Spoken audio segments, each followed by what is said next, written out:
Good morning বন্ধুরা, কেমন আছো তোমরা সবাই? আশা করছি তোমরা সবাই অনেক অনেক ভালো আছো। আরও একটি নতুন ব্লগে তোমাদের সবাইকে জানাচ্ছি শুভ সকাল। আর সকাল সকাল দেখতে পাচ্ছ আমরা মা মেয়ে বেরিয়ে পড়েছি। কোথায় যাচ্ছি সেটাই তোমাদের সাথে শেয়ার করব। আর পুরো ভিডিওটা শেষ পর্যন্ত দেখতে থাকো, আশা করি তোমাদেরও ভালো লাগবে। আর এখন আমরা আমাদের বাড়ির কাছে রাস্তা দিয়ে হেঁটে চলেছি। ঘরের সমস্ত কাজ সেরে দাদাভাইকে রান্না করে দিয়েছি, ও খেয়ে বেরিয়ে গেছে কাজে। আর তারপর সমস্ত কাজ সেরে এখন আমি আর মেয়ে চলেছি দুজনে মিলে। আর যেহেতু এখন তো মেয়ে গরমে ছুটিই আছে, তাই কোথাও যেতে কোনো অসুবিধা নেই। কিন্তু এই তো ঘুরে আসলাম বাড়ি থেকে। যাই হোক, মা কটা আম দিয়েছিল সেটাই দিতে যাচ্ছি। না চল চল। তারপর উঠে পড়লাম অটোতে, আর অটো করতে করে এখন আমরা যাচ্ছি। আর ভাগ্য ভালো, জানো তো, খুব তাড়াতাড়ি অটোটা পেয়ে গেছি, বেশিক্ষণ দাঁড়াতে হয়নি।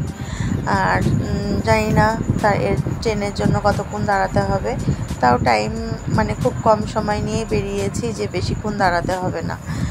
যাব, টিকিট কাটবো, তারপরে ব্যারাকপুর লোকাল ধরবো, যেহেতু ব্যারাকপুর লোকালটা একটু ফাঁকা থাকে। তাড়াহুড়ো করে বাড়ি থেকে আসার সময় না এনেছি ফোনের চার্জার, না ছাতা, না জলের বোতল। তার মধ্যে তো প্রচণ্ড রোদ উঠেছে। ভেবেছিলাম যে হয়তো বৃষ্টি হবে, মেঘলা মেঘলা ভাব, কখনো একটু মেঘটা মানে মেঘলা ভাব হচ্ছে, আবার রোদ উঠছে। তারপর দেখো ট্রেনের টিকিট কেটে দাঁড়িয়ে আছি প্ল্যাটফর্মে।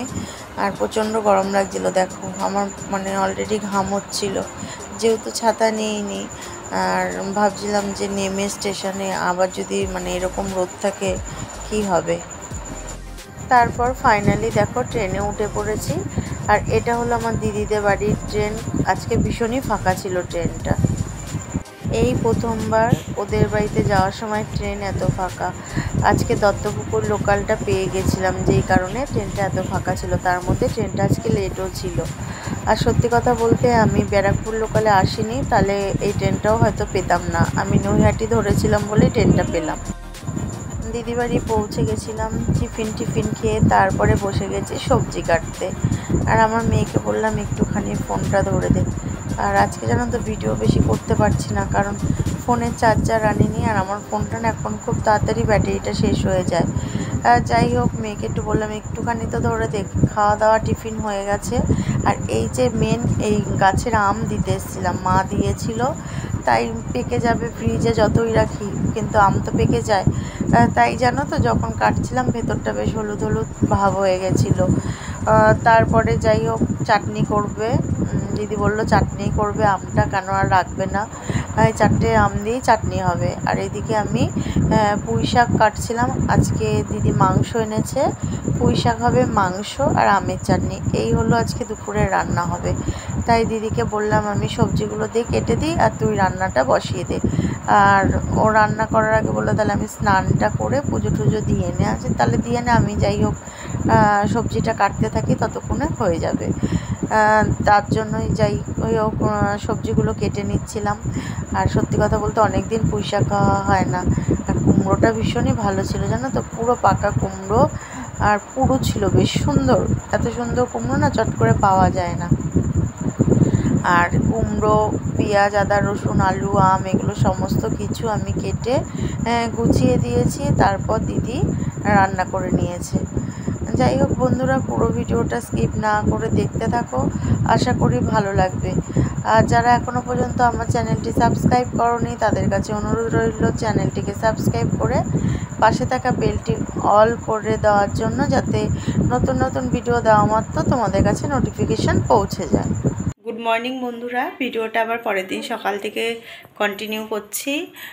গতকাল ফোনের চার্জার নিয়ে যাইনি বলে ভিডিও পুরো করতে পারিনি ভালোভাবে, কারণ ফোনের চার্জ একদমই ছিল না। আর যেহেতু যাওয়ার পর থেকে মেয়ে ফোন ঘাঁটছিল, মানে আমি যে চার্জার নিয়ে যাইনি ও জানে না আর আমারও খেয়াল ছিল না। পরে যখন চার্জ মানে কমে গেছে তখন চার্জার খুঁজে তখন দেখি ব্যাগে চার্জ নিইনি। আর কালকে যাওয়ার সময় সবই ভুলে গেছি, জলের বোতল, ছাতা কিছুই নিয়ে বেরোয়নি, জানো তো। রাস্তায় যে তখন মনে পড়ছে এক এক করে, কিন্তু চার্জার নিইনি সেটা তো মনেই ছিল না। যাই হোক, যেই কারণে ভিডিওটা কন্টিনিউ করতে পারছি না। আর কালকে তো দেখতেই পেয়েছিলে যে ভিডিওতে আমি গেছিলাম দিদির বাড়িতে। যাওয়ার কারণ হলো মা ওই গাছের কটা আম দিয়েছিল, তাই সেই আমটা দেওয়ার জন্য, প্লাস ও আমাকে গামছা কেনার জন্য টাকা দিয়েছিল নবদ্বীপ থেকে। তাই ওখান থেকে গামছা এনেছিলাম। তাই ভাবলাম না, আম তো যতই আমি ফ্রিজে রাখি কিন্তু বেশি দিন তো থাকবে না বলো। তাই কালকে যে নিয়ে গেছি, দেখলাম মানে কেটেছি পরে চাটনি করার জন্য, তখন দেখছি যে হলুদ হলুদ ভাব হয়ে গেছে অলরেডি, ভাবো 2-3 দিনেই। আমরা এসেছি রবিবারই পেরে দিয়েছিল।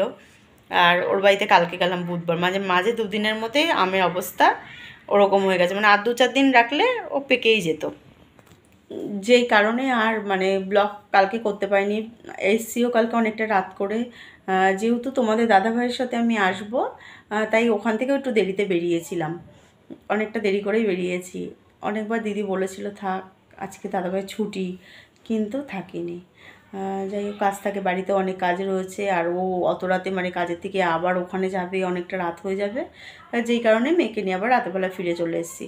আর রাতে দিদি মানে খাবার দিয়ে দিয়েছিল, শুধু রুটি কিনে নিয়ে এসেছি, মাংস করে দিয়ে দিয়েছিল।